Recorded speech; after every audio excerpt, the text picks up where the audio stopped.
In my previous videos, I've showed you how I make my frames, as well as how I make my coils and other setting structures. In this video, we're going to take a few minutes to talk about how I connect those structures to my frames. For a more in-depth look into this process, I put together a start-to-finish tutorial for my Patreon supporters. This month we went through the process of creating this piece. If you're interested in that, the link is in the description of the video below. In the past, I've showed you that this is pretty much what my frames look like. A piece of 16 gauge square wire connected by 18 gauge half round to create the overall shape of the pendant.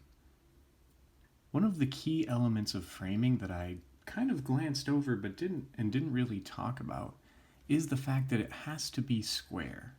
A lot of people have asked me if it's okay to use round, and I'll explain in this video why I use square and why it's so crucial to adding elements to the piece later on.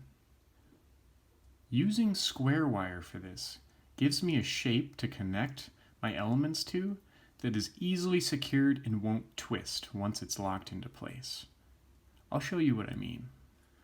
This piece of 21 gauge square was sitting in my scrap pile, and if I take it to secure it to the frame, it only takes me about one full rotation around the frame to lock it into place in a way that it won't twist around on the frame.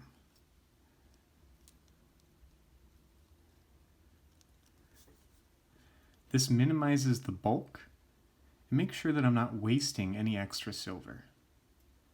Let's look at that same connection on a piece of round wire. So I've got a thicker piece of round silver and another piece of 21 gauge square. If I just connect the two of them in that same one full rotation and tighten it down, this square wire is still going to want to swing around and easily be bent out of place. Using square for the frame helps minimize that amount of bulk that I would need to connect the element, and also make sure that it holds stiffly and firmly into place once it's in the finished piece. I put together this frame and this setting in previous videos, but I'll show you what I would do if I was to connect the two of these to be together in one piece. Let's start with this lower side. The first thing that I would need to do is use my rightmost square to connect it to the frame.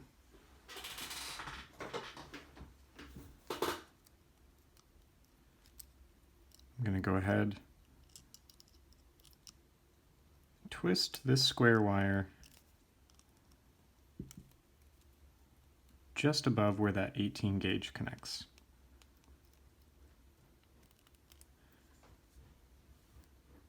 From there, I can snip the excess and tuck that ending into the back of the frame.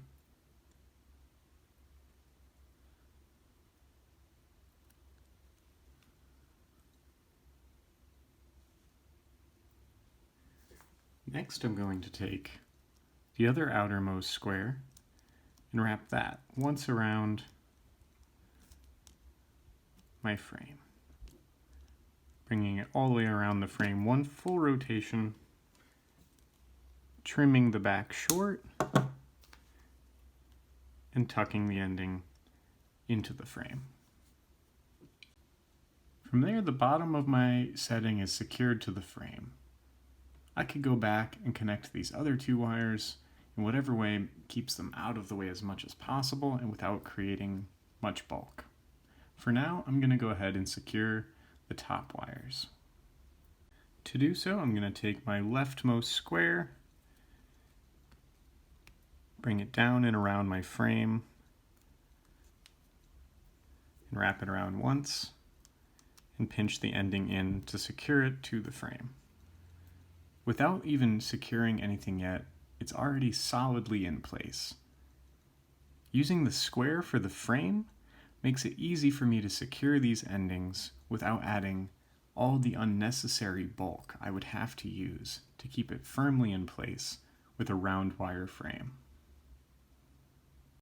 Minimizing the amount of bulk on the back of the piece helps keep everything orderly and neat. It also makes sure that there's no unnecessary catches or sharp edges on the back of the piece. If you liked this video or found it helpful, go ahead and like and subscribe to my channel for more content similar in the future. To see more of my work, check out my Instagram page in the link below. To see what I have for sale, check out my website.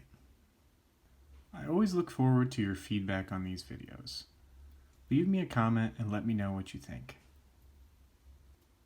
And of course, a very special thank you goes out to all of my supporters on Patreon here for this channel. What I'm doing would not be possible without your support.